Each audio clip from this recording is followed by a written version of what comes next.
Topic का नाम है कि when a line touches the hyperbola. When a line touches the hyperbola.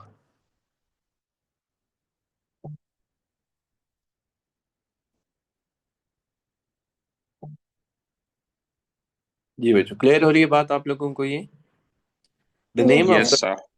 When Yes, a sir. Line touches the hyperbola.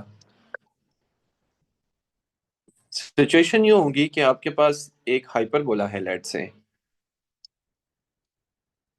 यूं। एक उसकी कर्व आ रही होगी यहाँ पे, और एक कर्व आ रही होगी यहाँ पे। अच्छा, मैं जब ये वाला लफ्ज इस्तेमाल करूँ ना, क्या स्ट्रेट लाइन कर्ट्स दी हाइपरबोला, तो कर्ट्स में ना ये वाली सिचुएशन भी हो सकती है कि वो हाइपरबोला को वो स्ट्रेट लाइन दो पॉइंट पे कट करे। यूं भी हो सकता है, वो वाली स्ट्रेट लाइन यूं भी हाइपरबोला को कट कर सकती है, वो वाली स्ट्रेट लाइन हाइपरबोला को यूं भी कट कर सकती है। फिलहाल जो वर्ड यूज कर रहा हूं मैं, टचेस का यूज कर रहा हूं, तो it means that a straight line should touches the hyperbola, means it should curves the hyperbola at only one point। इस तरह की सिचुएशन होगी ये, यानी इसने हाइपरबोला को एक पॉइंट पे कट किया होगा, इस पॉइंट पे। इसको हम टेंजेंट भी कह सकते हैं। ठीक है कि this straight line is tangent to the hyperbola. दोनों का मतलब एक ही होगा। अब हम लोग करते क्या हैं ये बात, क्योंकि ये टॉपिक काफी दफा आ चुका है, चाहे वो पैराबोला हो, चाहे वो हाइपरबोला हो, या चाहे वो इलिप्स हो, ये हर जगह आ चुका है ना।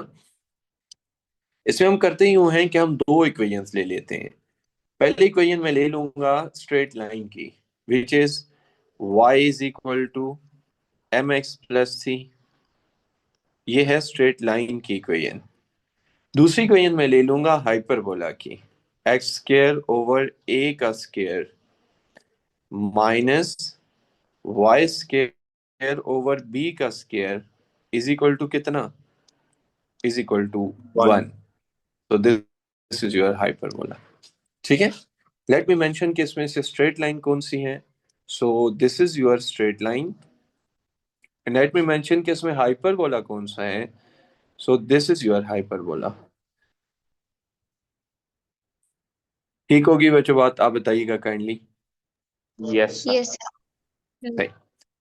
अब हाइपरबोला और लाइन को हमने टच कराना है, तो इसका तरीका क्या, मैथमेटिक्स में इसका तरीका यूं होता है कि आप स्ट्रेट लाइन वाली जो वैल्यू होती है ना, उसको हाइपरबोला में पुट कर देते हैं।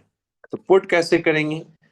एक्स स्क्र ओवर ए का स्क्र अपनी जगह पे रहेगा, माइनस वाई की जगह आ जाएगा M X plus C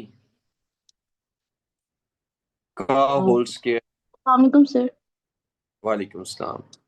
divided by b का square is equal to one. यानी मैंने क्या किया, यहां से y की वैल्यू को इस हाइपरबोला में y की वैल्यू की जगह पे पुट कर दिया। ठीक है, अब इसको थोड़ा सा सॉल्व कर देते हैं। एलसीएम ले लूंगा तो आ जाएगा एक्स का स्क्वायर बी का स्क्वायर माइनस ए का स्क्वायर, इधर मल्टीप्लाई भी कर रहा हूँ, स्क्वायर भी ओपन कर रहा हूँ, ए का स्क्वायर एम का स्क्वायर एक्स का स्क्वायर माइनस ए का स्क्वायर सी का square minus two M X C A का स्क्वायर इज इक्वल टू, या माइनस ए का स्क्वायर बी का square is equal to zero. अब अपना एक्स स्क्वायर वाले जरा कॉमन ले लें। एक्स स्क्वायर वाले कॉमन लूं तो अंदर आ जाएगा बी का स्क्वायर माइनस एम का स्क्वायर ए का स्क्वायर। फिर ना एक्स वाले कॉमन ले लें, तो ये हो जाएगा minus two M C A का स्क्वायर। और फिर ना कॉन्स्टेंट्स को इकट्ठा लिख दें। कांस्टेंट को अगर मैं इकट्ठा लिख दूं तो माइनस ए का स्क्वायर सी का स्क्वायर माइनस ए का स्क्वायर बी का स्क्वायर। क्यों मरियम फातिमा, ऐसा है कि नहीं है?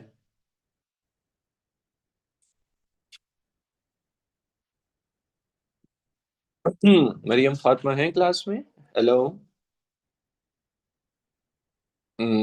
आप हैं ज़ारा फातिमा? Yes sir. हम्म आप मुझे एक बात बताइएगा कि ये जो वैल्यू है ना, ये क्वाड्रेटिक की का ए होता है, जो एक्स स्क्वायर के साथ होता है, और ये उस क्वाड्रेटिक का ना बी होता है, जो एक्स के साथ होता है, और ये उस क्वाड्रेटिक का सी होगा, जो कि कांस्टेंट होता है। अब आप मुझे ये बताइएगा, ये बात मैंने बताई हुई है कि भाई अगर हमें क्वाड्रेटिक का एक आंसर चाहिए ना, तो हमें डिस्क्रिमिनेंट को जीरो पुट करना पड़ता है। अब एक आंसर क्यों चाहिए, क्वेश्चन ये राइज होता है, तो आंसर उसका ये है, क्योंकि हमारी स्ट्रेट लाइन हाइपरबोला को एक पॉइंट पे कट करी है। एक पॉइंट पे कट करने का मतलब ये है कि आपका आंसर एक आना चाहिए, और क्वाड्रेटिक इक्वेशन का एक आंसर तब आता है जब हम उसके डिस्क्रिमिनेंट को जीरो के इक्वल पुट कर दें। तो हम इसके डिस्क्रिमिनेंट को जीरो के इक्वल पुट कर देंगे। तो ये मैंने डिस्क को जीरो के इक्वल पुट कर दिया, तो आ जाएगा बी का square -4ac is equal to zero. Mariam Fatima जरा काइंडली बी बता दें, इसका क्या होगा? She must be remove from the class, I think उन्होंने वैसे ही ज्वाइन किया हुआ है। अच्छा फरवा, आप बता दें बी क्या होगा? Square x minus 2m.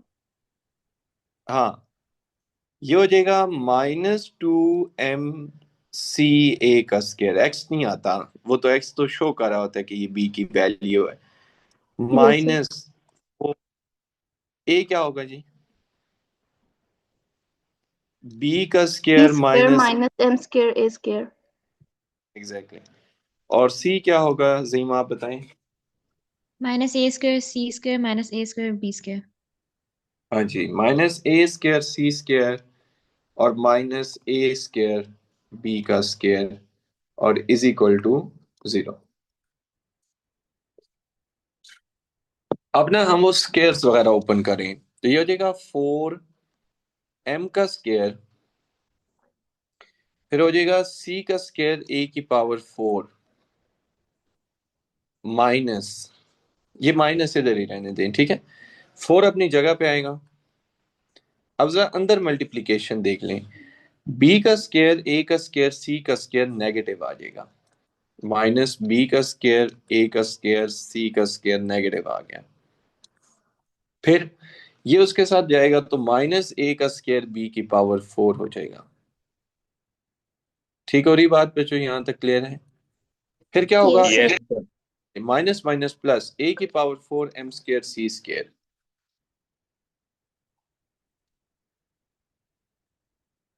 ठीक है। फिर आगे क्या आ जाएगा? और आगे आ जाएगा प्लस a⁴, फिर हो जाएगा आपके पास a⁴ तो हो गया m² b² हो जाएगा। जी बच्चों, यहाँ तक बात क्लियर है? Yes sir. Yes. Yes, yes sir. Sir. Okay. अब हम ना इस माइनस को अंदर ऑपरेट करने जा रहे हैं, और 4 को कॉमन लेके कैंसिल कर दिया। m का स्क्वायर c का square a⁴ minus minus plus b का स्क्वायर a का स्क्वायर c का square minus minus plus a का square b⁴ minus a⁴ m का स्क्वायर c का स्क्वायर माइनस a⁴ m का स्क्वायर b का square is equal to zero. अब मुझे बताइएगा कि हमारी कैंसिलेशन हो रही है इसकी इसके साथ, बाकी जो बच जाएगा ना, बी का स्क्वायर सब में कॉमन है, तो उसको भी कॉमन लेके कैंसिल कर दें। पीछे रह जाएगा ए का स्क्वायर सी का स्क्वायर, ए का स्क्वायर बी का स्क्वायर इज इक्वल टू ए का स्क्वायर एम का स्क्वायर। ऐसा है या नहीं है, बताइएगा काइंडली। Yes, sir. सर अच्छा, ए का स्क्वायर भी आप कॉमन लेके कैंसिल कर दें, फिर रह जाएगा सी का स्क्वायर। कहीं कुछ मुझे लग रहा है ऐसा सर कि ए पावर मिस्टेक हुई है। 4 होगी, सर ए इक्वल पावर के बाद 4 एक पावर फोर है। सही है, ग्रेट। अच्छा अब मुझे बताइएगा कि ये ए का स्क्वायर अगर हम कॉमन ले लें तो फिर हमारे पास ये वाली सिचुएशन बन जाएगी, ये रह जाएगा आपके पास। अब आप जरा एक काम कर दें, इस बी स्क्वायर को उधर लेके चले जाएं, तो फाइनली आपके पास बन जाएगा ए का स्क्वायर एम का स्क्वायर माइनस बी का square. Is everything okay? Yes Yes, sir. yes. हाँ एवरीथिंग ओके तो है, बट लेट मी कंफर्म कि ये हमारा जो बुक में आंसर है, बुक में एक आर्टिकल है ना, हाँ उसके साथ मैच हो रहा है या नहीं हो रहा। तो ए का स्क्वायर एम का स्क्वायर माइनस बी का स्क्वायर, ठीक है, 100% मैच हो रहा है। तो इसको हम फाइनल यूं भी लिख सकते हैं, then C is equal to, या नेक्स्ट पेज पे लिखूंगा for a reason, C is equal to plus minus under root A का स्क्वायर एम का स्क्वायर माइनस बी का स्क्वायर। ठीक, ये आपका फाइनल आंसर है। नाउ अगर आपको याद हो ना, तो हमने स्टार्ट यहां से किया था, this was your straight line, this was your hyperbola. Question ये अराइज होता है कि ये जो फॉर्मूला हमने अभी ड्राइव किया है, इसके अंदर ये चीजें हैं क्या क्या।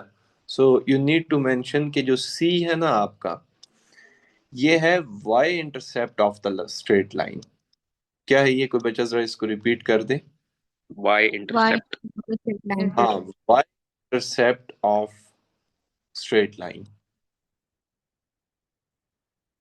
अच्छा, एम क्या है फिर? स्लोप। Slope. हाँ, Straight line. Slope of straight line.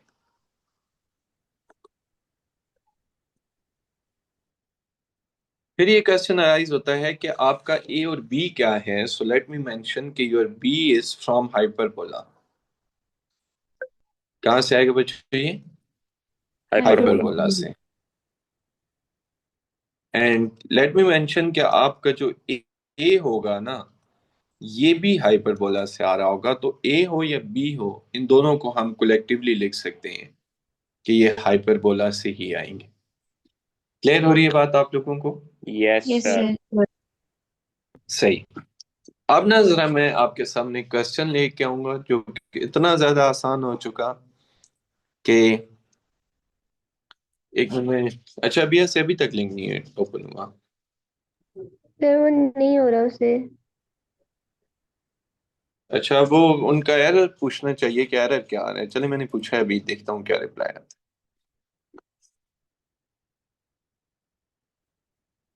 अच्छा ये आपका क्वेश्चन है जो हम रिलेटेड करें ना, ये क्वेश्चन नंबर 8 करें हम।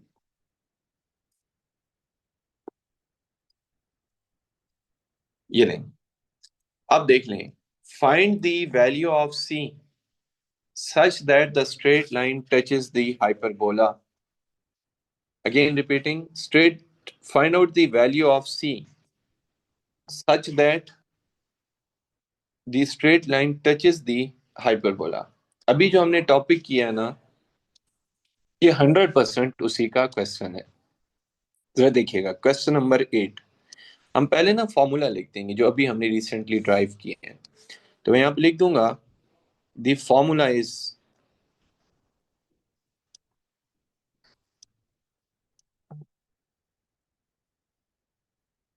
y c is equal to plus minus under root A का स्क्वायर एम का स्क्वायर माइनस क्या है? बी बी का का माइनस बी। स्क्वायर। यस। अब ना हम दोनों चीजें यहां वन बाय वन लिख देंगे। पहले मैं लिख दूंगा स्ट्रेट लाइन, वो आ जाएगी y is equal to X plus C. फिर मैं यहाँ ना हाइपरबोला की इक्वेशन लिख दूंगा, x का स्क्वायर ओवर 16 माइनस y का square over 4 is equal to 1। अब ना आप लोगों को चाहिए ये कि इसके नीचे ना जनरल फॉर्म लिखते हैं स्ट्रेट लाइन की, y is equal to M X plus C. और इसके नीचे ना आप जनरल फॉर्म लिखते हैं हाइपरबोला की, एक्स स्क्वायर ओवर ए का square minus y square over b का स्केयर इज इक्वल टू 1। अब आप जरा काइंडली कंपेयर कर दें तो बाय कंपैरिजन आपका जो m है वो 1 के बराबर आ रहे हैं। किसके बराबर आ रहे हैं? 1 के। 1 यू कैन इज इट। आपका जो a है वो 4 के बराबर आ रहे हैं और आपका जो b है ना वो 2 के बराबर आ रहा है। क्योंकि a का स्केयर 16 होगा तो a 4 होगा, b का स्केयर 4 होगा तो b 2 होगा। अब आप जरा ये डेटा यहाँ पुट कर देना तो c बराबर आ रहा है plus minus under root a का स्केयर 16, m का स्केयर 1 minus b का square 2 into 2 4. So what is your final answer at the end? Plus minus under root 12। 12 is your final answer. Clear हो रही है बात आप सबको? Yes yes sir. सर सही है। हंसला क्लियर हो रही है बात?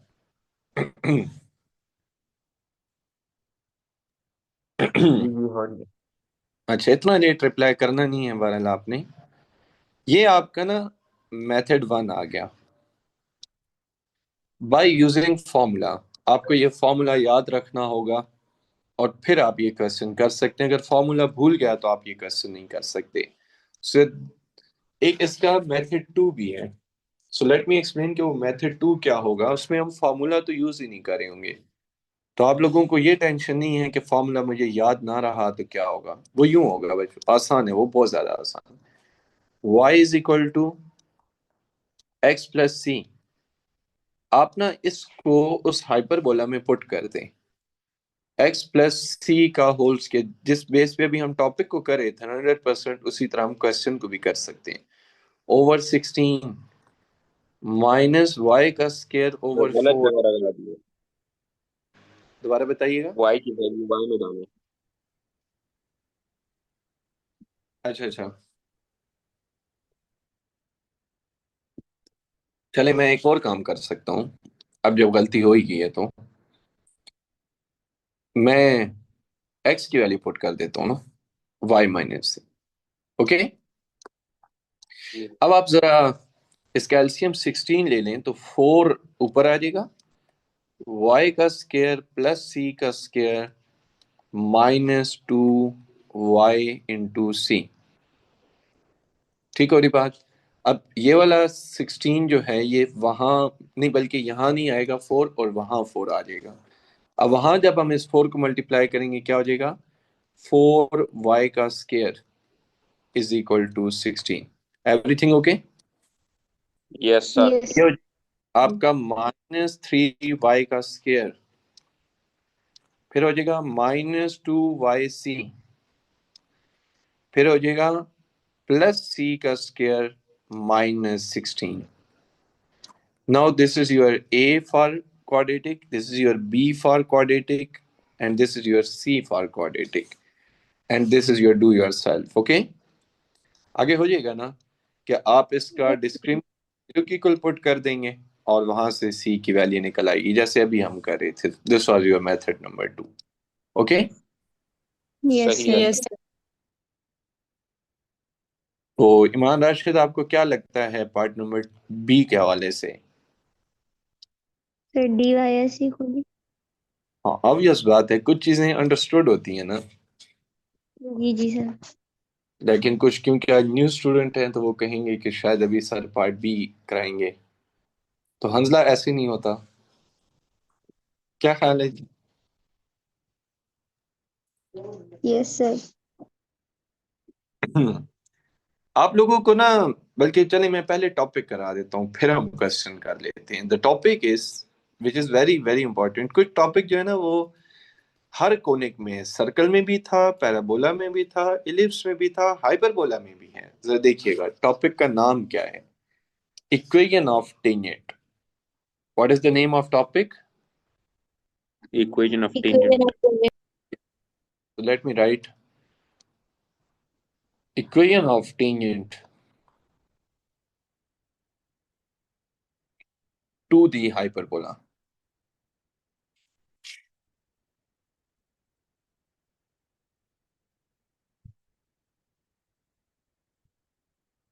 इसका भी ना फॉर्मूला भी है और विदाउट यूजिंग फॉर्मूला भी है। सो देखते हैं कि कौन सा हमें मेथड सूट करता है।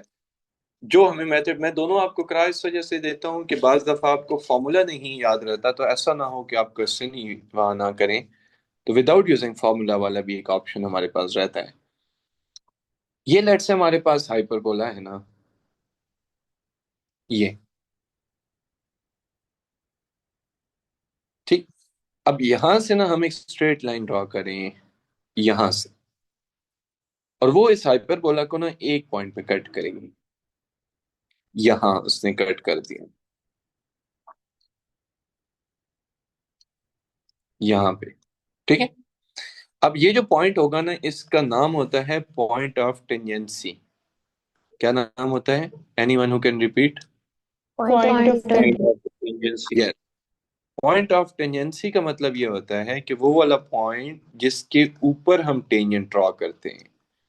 अच्छा, पिछला क्वेश्चन इस क्वेश्चन से डिफरेंट इस वजह से है, कंडीशन सेम है, मतलब वो लाइन आ रही है और हाइपरबोला को कट करिए, सारी बात ठीक है।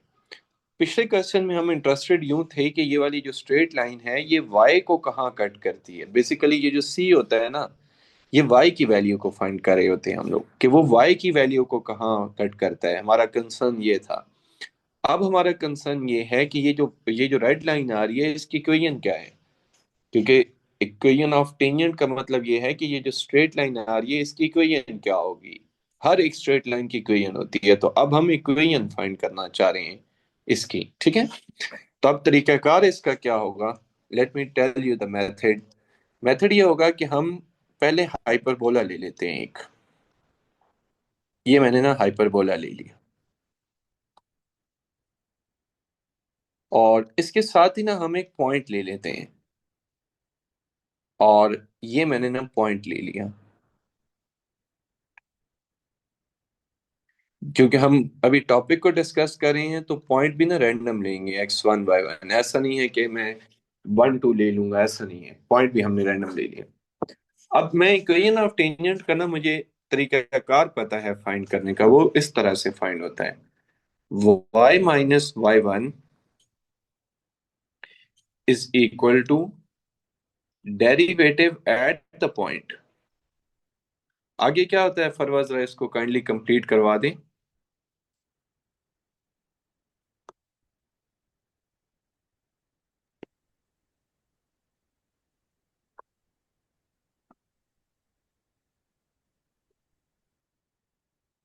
फरवा इसको कंप्लीट कराइएगा। सर नहीं पता। x minus x1, okay, this is your equation. अब हमने करना क्या है कि ये जो हमारा हाइपरबोला है ना, इसका डेरिवेटिव लेंगे। डेरिवेटिव कैसे आएगा जरा देखिएगा काइंडली। 1/a² बाहर आ जाएगा। x² का डेरिवेटिव होता है 2x, माइनस 1/b² बाहर आ जाएगा। y² का डू यू नो डेरिवेटिव क्या होता है? 2y dy d over D.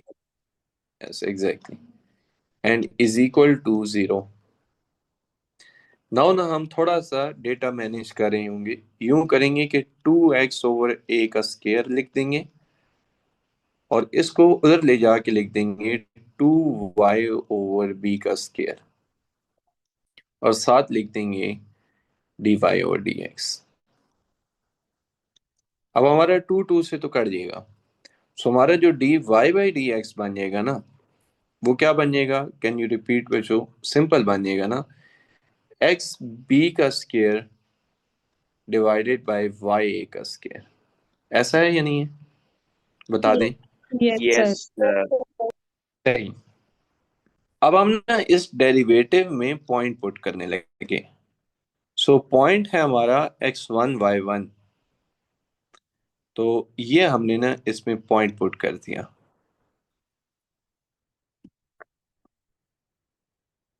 ये हो जाएगा x1 b का square divided by y1 a का square. This is your derivative at the point. अब इस फॉर्मूला में ना चीजें पुट कर रहा हूं, इस फॉर्मूला के मुताबिक हो जाएगा ये। y minus y1 is equal to, what is the derivative at the point जो भी हमने फाइंड किया, x1 b का square divided by Y1 y1, into yes, and into x minus x1।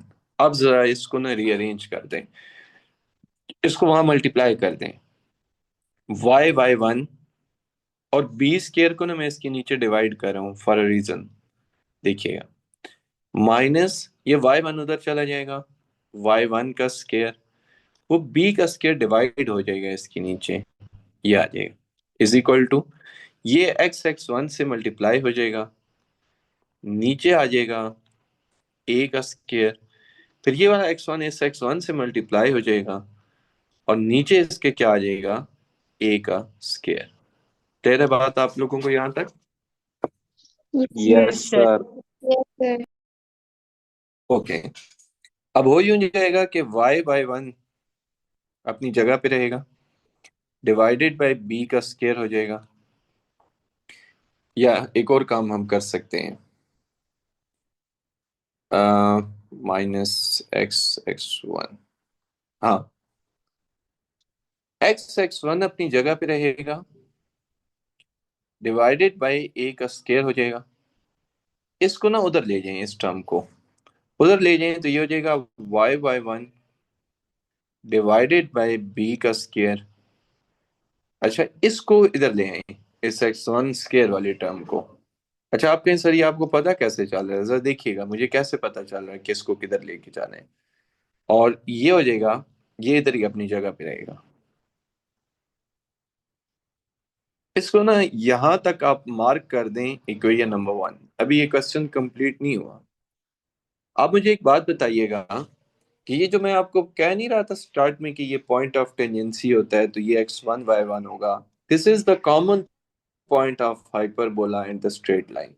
ये x1 y1 जो है वो हाइपरबोला के ऊपर भी लाई करेगा और स्ट्रेट लाइन के ऊपर भी लाई करेगा। और जब को पॉइंट किसी चीज के ऊपर लाई करता है ना, तो उस पॉइंट को उसमें हम पुट कर सकते हैं। इसका मतलब ये है कि मैं यहाँ पे ये बात लिख दूंगा कि पुट x1 y1, हम x1 y1 को ना हाइपरबोला में पुट करें इन x का स्केयर ओवर a का स्केयर माइनस y का स्केयर ओवर b का स्केयर इज इक्वल टू 1। यानी हमने क्या किया कि उस पॉइंट को हाइपरबोला में पुट करें, तो आंसर पता है क्या आ जाएगा, जरा फाइनली देखिएगा, x1 का स्केयर ओवर a का स्केयर माइनस y1 का स्केयर ओवर b का स्केयर इज इक्वल टू 1। ये देखें, यानी ये जो चीज है ना इक्वेशन 1 की राइट साइड, ये 1 के बराबर आ गई है। हम अब लिख देंगे, सो फ्रॉम इक्वेशन नंबर 1, अब इक्वेशन नंबर 1 में अगर मैं वापस चला जाऊं ना, तो पता है फाइनल आंसर क्या बन रहा है, जरा नोट कीजिएगा, x(x1) ओवर a का square minus y(y1) over b का square is equal to 1। This is your finally formula to find out your equation of tangent. Clear है बच्चों बात सबको? yes काइंडली sir सही। लेकिन कीप इन माइंड कि ये हाइपरबोला की इक्वेशन ऑफ टेंजेंट फाइंड करने का फॉर्मूला है। किसका फॉर्मूला है ये? हाइपरबोला की इक्वेशन फाइंड कर। क्लियर है ये बात आप सबको ना? अब मैं आपको बताता हूँ कि कैसे काम आ सकता है और क्वेश्चंस को ये आसान कैसे, कोई बच्चा अगर मुश्किल किसी को लग रही हो ना, तो वो बेशक ये पिछला टॉपिक छोड़ दे और वो सिर्फ इस फॉर्मूले को देख ले। अब जरा देखिएगा कैसे ये काम कर रहे हैं, आसानी कैसे बना रहे हैं हमारे लिए। क्वेश्चन नंबर 9 की बात मैं कर रहा हूँ।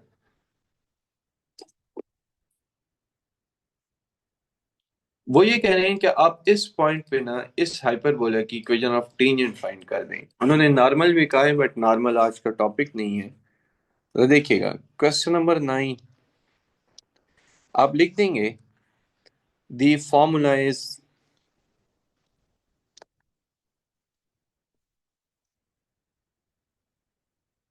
x का स्क्वायर ओवर 4 माइनस y का square over 9 is equal to 1। ठीक है। Oh sorry sorry, I did a mistake. वो मुझे इक्वेशन ऑफ टेंजेंट का फॉर्मूला लिखना था। x1 ओवर a का square minus y1 over b का स्क्वायर इज इक्वल टू 1। कोई बच्चा जरा मुझे ये बता सकता है कि इस हाइपरबोला का a कितना है? 2 2। ग्रेट। और इस हाइपरबोला का b कितना है? 3 3 वेरी गुड। x1 होता है पॉइंट का पहला कोऑर्डिनेट ना, तो x1 होगा -√13 और y1 होगा आपका 9/2। ओके। अब आप जरा ये तमाम इंफॉर्मेशन पुट कर दें तो ये बनेगा x इंटू -√13, ठीक है, डिवाइडेड बाय a का स्क्वायर 4 आ जाएगा। ठीक है। फिर minus y into y1 divided by 9 is equal to कितना बचो? 1। 1 So finally your answer is -√13 x over 4। ठीक है। आगे आ जाएगा आपका -9 तो 9 से कट जाएगा, y/2 इज इक्वल टू 1। अब आप जरा 4 से ना पूरी इक्वेशन को मल्टीप्लाई कर दें तो ये बन जाएगा -√13x -2y is equal to 4 is your final answer. This is your equation of time. Clear है बात सब बच्चों को? yes yes sir sir Yes, sir. सही। तो ये है तरीकाकार इक्वेशन ऑफ टेंजेंट फाइंड करने का। ये इसका मेथड 1 था। इसका मेथड 2 हम कल कर सकते हैं क्योंकि अभी टाइम कम है। मेथड 2 किस तरह होगा कि उसमें इस फार्मूले का जिक्र नहीं होगा और हम इस फार्मूले के बगैर करे होंगे। तो फिलहाल के लिए आप ये मेथड नंबर 1 देख लें। सो आज की working basically about question number 8 थी और question number 9। Question number 8 complete हो चुका, क्वेश्चन नंबर 9 थोड़ा सा रह गए और if I am not wrong तो क्वेश्चन नंबर 6 रहता होगा इस एक्सरसाइज। ऐसे ही